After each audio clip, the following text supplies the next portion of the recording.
السلام علیکم ورحمۃ اللہ وبرکاتہ۔ الحمد للہ رب العالمین والعاقبۃ للمتقین والصلاۃ والسلام علی رسولہ الکریم۔ محترم حضرات، ہم آپ سے لگاتار درس حدیث کر رہے ہیں اور آج اس کا درس نمبر 101۔ کل ایک حدیث ترمذی شریف کی جو ہے وہ آپ کے سامنے رکھی گئی تھی کہ اللہ کے رسول صلی اللہ علیہ وسلم نے ایک تقریر کی، تو جو لوگ بیٹھے ہوئے تھے سامنے ان کو ایسا لگا کہ اللہ کے رسول یہ بات کہہ رہے ہیں اور ایسا لگ رہا ہے کہ ایک الوداعی تقریر ہے، تو کہتے ہیں کہ ہم اس سے بہت متاثر ہوئے، ہماری آنکھوں سے آنسو جاری ہو گیا، ہمارے دل جو ہے وہ لرز گئے۔ تو اس میں سے ایک آدمی نے پوچھا اللہ کے رسول صلی اللہ علیہ وسلم سے کہ ایسے موقع پر آپ ہم کو کیا نصیحت فرماتے ہیں، کیونکہ یہ ایک فطری بات تھی کہ جب وہ اس انداز سے بات کی جا رہی ہے تو وہ صحابی کا سوال کرنا ایک فطری سوال تھا کہ اللہ کے رسول صلی اللہ علیہ وسلم سے انہوں نے فرمایا کہ اللہ کے رسول آپ ہم سے کیا وعدہ لیتے ہیں، آپ ہم کو کیا نصیحت کرنا چاہتے ہیں ایسے موقع پر۔ تو اللہ کے رسول صلی اللہ علیہ وسلم نے فرمایا کہ اوصیکم بتقوی اللہ، کہ میں ایک جملہ اپنی جگہ عبارت ہے کہ میں تمہیں اللہ کے خوف کی وصیت کرتا ہوں، اس پر میں نے آپ سے بات کیا۔ پھر دوسری بات آپ نے فرمائی والسمع والطاعۃ، کہ میں تم سے یہ کہتا ہوں کہ تم اپنے بڑے کی امیر کی بات ماننا، سننا اور ان کی بات کو ماننا، اس پر بھی ہم نے گفتگو کی۔ پھر آپ نے فرمایا کہ فَإِنَّهُ مَن يَعِشْ مِنْكُمْ يَرَى اخْتِلَافًا كَثِيرًا، کہ جو لوگ ہمارے بعد زندہ رہیں گے اور یہ قیامت تک سلسلہ رہے گا تو خوب ہمارے دین میں اختلاف ہوگا، زبردست۔ اب جب اختلاف ہوگا تو اس اختلاف سے بچنے کا طریقہ کیا ہوگا، یہ دوسری جگہ بھی یہ بات کہی گئی، یہاں تک میں نے بات آپ سے کی تھی کہ اختلافات ہوں گے اور آدمی کو کوشش کرنا چاہیے کہ اختلافات کم سے کم ہوں، لیکن میں آپ کو یہ بتا رہا ہوں اپنے دل کی بات کہ اختلاف پر کنٹرول نہیں ہو سکتا ہے، اختلاف ہونا ہی ہونا ہے۔ آپ کو اختلاف کنٹرول کرنے کا ثواب ملے گا، کیونکہ اختلاف ختم ہو جائے تب آپ کو ثواب ملے، یہ پالیسی نہیں ہے۔ آپ کا ہمارا کام کیا ہے کہ اپنی ذات سے کوشش کرنا کہ اختلاف نہ ہونے پائے، اختلاف اگر ہو رہا ہے تو اس کو کم کرنے کی کوشش کرتے رہنا، لیکن آپ کے دل میں اس کو ختم کرنا نہیں ہے، وہ اللہ کی پالیسی ہے، لہذا آپ کو ثواب ملے گا۔ یہ دنیا کی تجارت میں اور آخرت کی تجارت میں یہی فرق ہوتا ہے۔ دنیا میں وہ آدمی سے وہ سیلس مین کامیاب ہوتا ہے جو سامان کو بیچ لے جائے۔ ایک دکان پہ ایک آدمی رکھا آپ نے، وہ شام میں کہتا ہے کہ سر آج 100 آدمی آئے، کسٹمر آئے ماشاءاللہ، وہ پوچھے گا یہ بتاؤ کہ سامان کتنا بکا؟ 100 آدمی آنے سے تمہاری سیلس مینی کامیاب نہیں مانی جاتی ہے، انہوں نے اس کو دیکھنا ہے کہ ہمارا بکا کتنا سامان، اگر اس 100 کے 100 نے خریدا تو تم کامیاب ہو۔ وہ کہتا ہے سر آئے تو لیکن لوگوں نے خریدا کچھ بھی نہیں، تو اس کا مطلب آپ ایز اے سیلس مین فیل ہے دنیا کے لحاظ سے۔ اللہ تعالیٰ کیا کہتا ہے کہ اس نے بھی تجارت کے لفظ سے کہا ہے، وہ کہتا ہے کہ تم نے کوشش اگر کی ہے تو ہم تم کو کامیاب مان لیں گے، سامان بکنا کوئی ضروری نہیں ہے۔ قرآن مجید کہتا ہے وَأَنَّ سَعْيَهُ سَوْفَ يُرَىٰ، کہ لوگ قیامت میں اپنی اسٹرگلنگ دیکھیں گے، اپنی کوشش دیکھیں گے کہ آپ نے دعوت کا کام، آپ نے لوگوں میں سدھار کا کام کتنا کیا ہے، مانے لوگ نہیں مانے وہ ہمارے دل میں ہے ہی نہیں۔ قرآن نے کہا اللہ کے رسول سے لست علیہم بمسیطر، کہ محمد صلی اللہ علیہ وسلم آپ کو میں نے ان کے اوپر زور زبردستی کرنے کے لیے نہیں بھیجا ہے۔ کس لیے بھیجا ہے؟ بلغ ما انزل الیک من ربک، کہ تم اس بات کو ان کو پہنچا دو جو میں نے تم کو پہنچایا ہے۔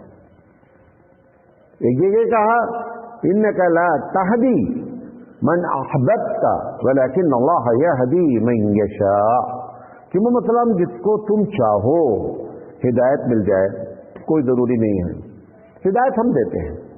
لہذا آپ کا کام کیا ہے، ہمارا کام کیا ہے؟ کوشش کرنا کہ اختلافات اپنی ذات سے نہ ہو، نمبر ایک۔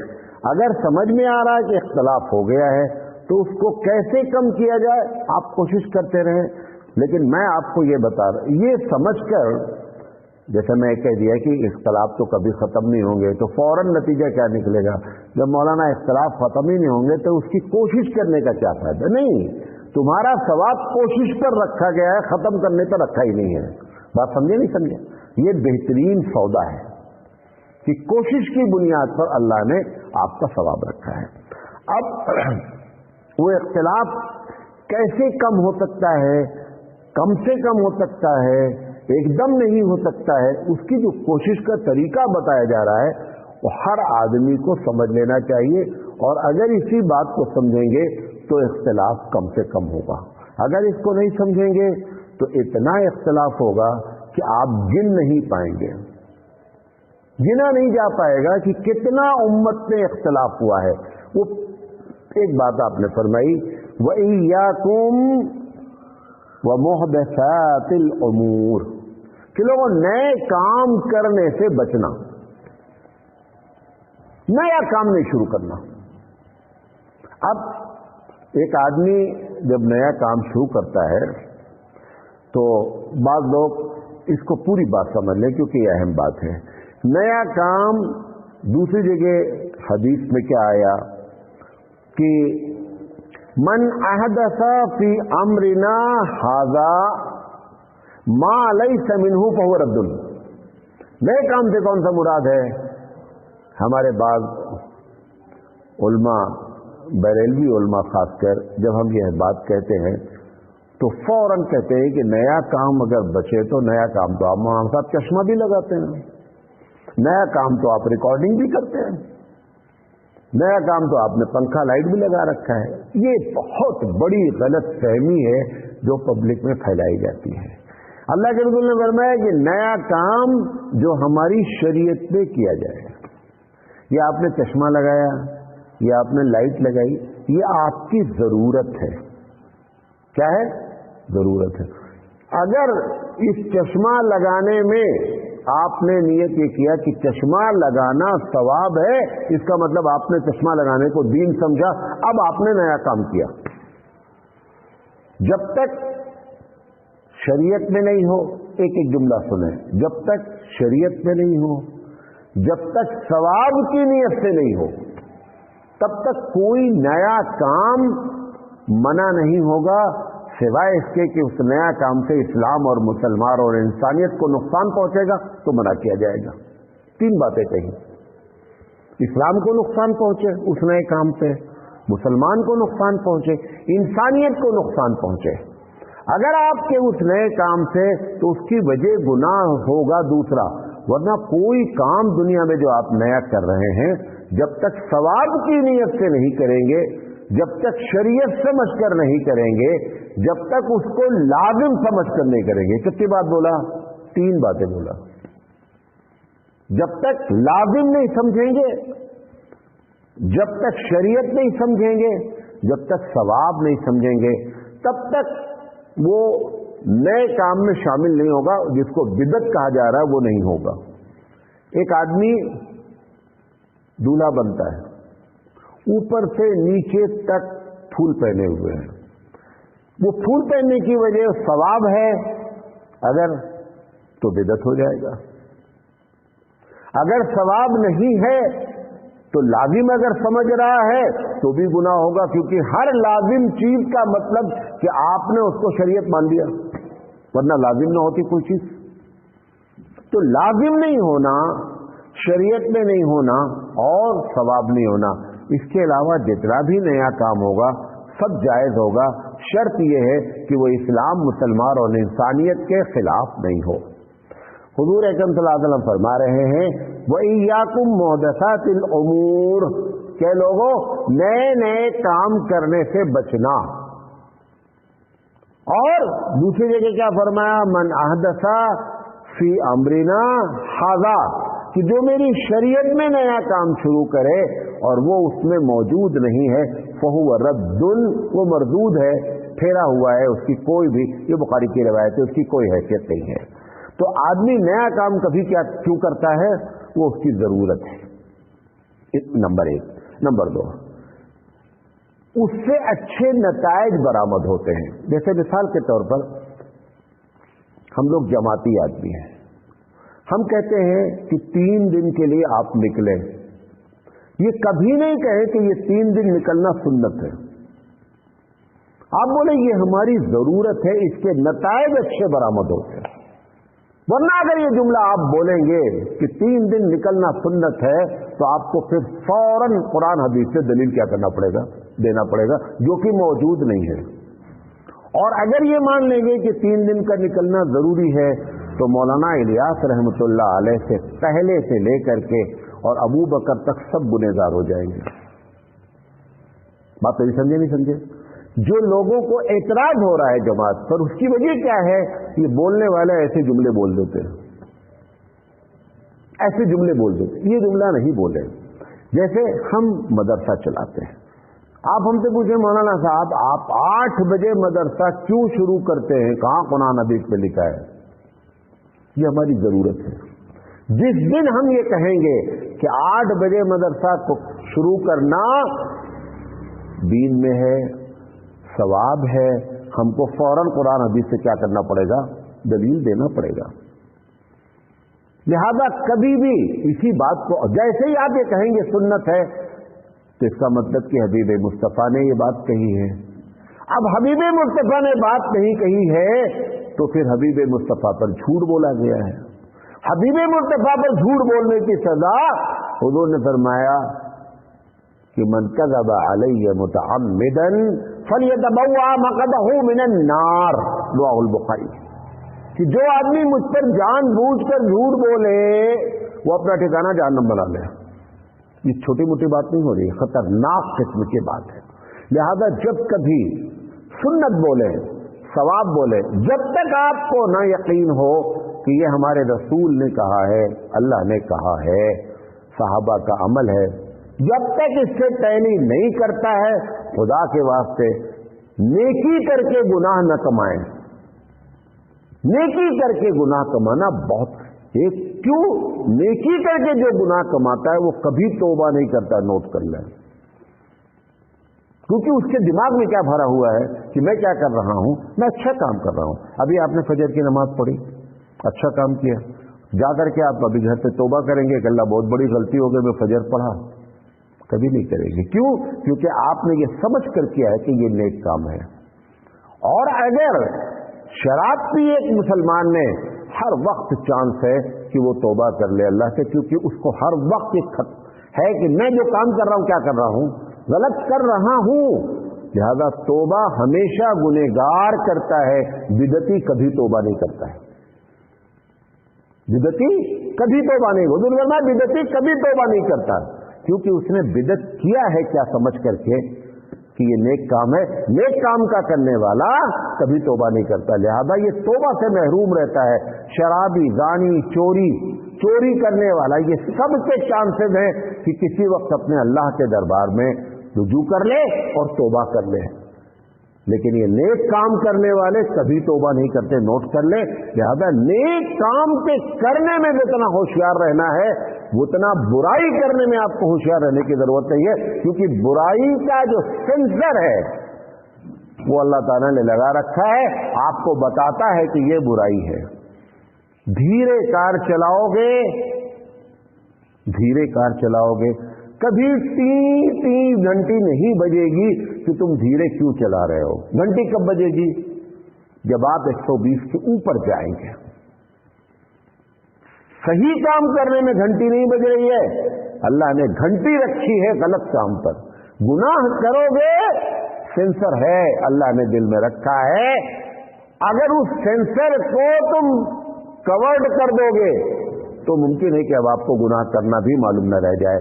हदीस में क्या आता है कि एक आदमी जब गुनाह करता है तो एक काला सा धब्बा पड़ता है, लगातार करते करते पूरा दिल स्याह हो जाता है। अब इसको ये भी नहीं मालूम होता कि मैं गुनाह कर रहा हूं। ये आखिरी इंतहा होती है, फिर वो तौबा नहीं करता है। लिहाजा नए काम से मुराद क्या है? जरूरत के लिए काम कर रहे हैं, नंबर एक अच्छा काम कर रहे हैं, एक अच्छा काम कर रहे हैं, हुजूर ने नहीं किया, नया है। मैं रिकॉर्डिंग कर रहा हूं, नया काम है, ये काम सवाब है, इसलिए सवाब है कि ये काम हुजूर अगर अपने जमाने में करना चाहते तो नहीं कर सकते थे। क्या है? नहीं कर सकते थे। अगर ऐसा कोई नया काम हो जाए जो हुजूर अपने जमाने में करना चाहते तो नहीं कर सकते थे, क्योंकि वो टेक्नोलॉजी ही नहीं थी। ऐसा अगर कोई नया काम आप ईजाद करेंगे तो आपको सवाब मिलेगा। शर्त यह है कि उससे लोगों की इस्लाह हो, लोगों को फायदा हो। हर नया काम से सवाब हो जाएगा। शर्त क्या है कि वो काम अल्लाह के रसूल अपने जमाने में नहीं कर सकते थे, लेकिन जो वो कर सकते थे उसको अगर आपने कर दिया तो जबरदस्त गुनाह हो जाएगा। जो हुजूर कर सकते थे वो नहीं किए हैं। मिसाल के तौर पर आपने कब्र पे चादर डाली, समझा रहा हूं बात आपको। अल्लाह के रसूल अगर चाहते तो अपने जमाने में कब्र पे चादर डाल सकते थे कि नहीं? डाल सकते थे? नहीं डाल सकते थे। हुजूर ने नहीं डाला, अब आपने डाला तो आपको हर हाल में गुनाह मिलना ही मिलना है, क्योंकि ये काम किया जा सकता था। आप अजान से पहले आपने दरूद पढ़ा, वो दरूद पढ़ना अच्छा है खराब है वो एक अलग टॉपिक है। हुजूर कर सकते थे नहीं काम, कर सकते थे, लिहाजा आपने वो कर सकते थे, उन्होंने नहीं किया, आप कर रहे हैं, हर हाल में गुनहगार हैं। चाहे एक मरतबा नहीं 1000 मरतबा दरूद पढ़ना अजान से पहले तो भी गुनाह मिलेगा। आपने समझ रखा है कि जो काम अच्छा लगे वो अच्छा है। नहीं जनाब, काम वो अच्छा है जिसकी निस्बत किससे जुड़ जाए? सरकार दो आलम सल्लल्लाहु अलैहि वसल्लम से जुड़ जाए, वो काम अच्छा होता है। तुमको हमको अच्छा लगने वाला काम अच्छा नहीं होता, वरना इंसानी IQ, इंसानी दिमाग अलग अलग है, हजारों अच्छे काम की फाइलें खुलती चली जाएंगी। इस नए काम से मुराद क्या है? दीन में है, दीन में है। मिसाल के तौर पर एक आदमी इलाज के तौर पर एक काम करता है, नमाज खत्म किया, खत्म करने के बाद बैठ करके अपने दिल पर हाथ रख के तस्बीह पढ़ रहा है, आंखों पे कभी चूम रहा है, ये सब बतौर इलाज है। क्या है? बतौर इलाज है। हुजूर ने बयान किया हो या नहीं बयान किया हो, इससे आपको गुनाह नहीं मिलेगा, क्योंकि आपने सवाब की नियत नहीं की, आपका इलाज है ये। और जैसे ही आप ये कहेंगे कि ये सूरत पढ़कर आंख पे दम करने से रोशनी आती है, अल्लाह के रसूल ये सुन्नत है, जैसे ही आप ये कहेंगे अब आपको दलील चाहिए। अगर बतौर इलाज है, आपकी जाती जिंदगी से उसका ताल्लुक है, दूसरा जुमला बोल रहा हूं, तो इसके लिए कोई दलील की जरूरत नहीं होती। इसको नोट, ये भी लोग गलत फहमी में है। कोई भी इलाज रूहानी हो, एलोपैथिक हो, होम्योपैथिक हो, कोई भी इलाज हो, अगर आप उस इलाज को सुन्नत मानेंगे तो दलील चाहिए, अगर नहीं मानेंगे तो उस वक्त तक गुनाह नहीं होगा जब तक कि वो इलाज हमारी शरीयत से क्लैश नहीं करेगा, टकराएगा नहीं। तो ये 3 बातें आपके सामने रखना चाहते थे। जरूरत के लिए काम किया गया, अगर इस्लाम मुसलमान इंसानियत के खिलाफ नहीं है, कोई गुनाह नहीं होगा। नंबर 1, शरीयत में कोई नया काम किया गया जिसको हुजूर अपने जमाने में कर सकते थे, नहीं किए, हर हाल में गुनाह है, और गुनाह है कबीरा है, छोटा नहीं है। दुनिया के 2 ही गुनाह बड़े होते हैं, اللہ کے مقابلے میں شرک کرنا، رسول کے مقابلے میں بدعت کرنا، یہ دنیا کے بڑے گناہ ہوتے ہیں۔ دوسری بات اور تیسری بات، اگر آپ نے کوئی نیا کام بطور علاج کر رکھا ہے، وہ علاج اسلام سے نہیں ٹکراتا ہے، تو ایسے نیا کام، یہ دلیل نہیں ہے آپ بھی چشمہ لگاتے ہیں، آپ رومال لیے ہیں، آپ لائٹ لگاتے ہیں، یہ سب ہماری ضرورت ہے، ہم نے اپنی ضرورت کو پورا کیا ہے۔ یہ ضرورت جائز اس لیے ہے کہ یہ نہ انسان کو نقصان پہنچا رہی ہے، نہ اسلام کو نقصان پہنچا رہی ہے ہمارا لائٹ لگانا، اور نہ مسلمانوں کو، لہذا لائٹ لگانے سے کوئی گناہ نہیں ہوگا، بھلے نیا کام ہے۔ بات سمجھے میری؟ تو یہ بنیادی بات ہے۔ اللہ تعالیٰ سے دعا ہے اللہ تعالیٰ کہنے سے زیادہ عمل کرنے کی توفیق عطا فرمائے۔ وآخر دعوانا ان الحمد للہ رب العالمین۔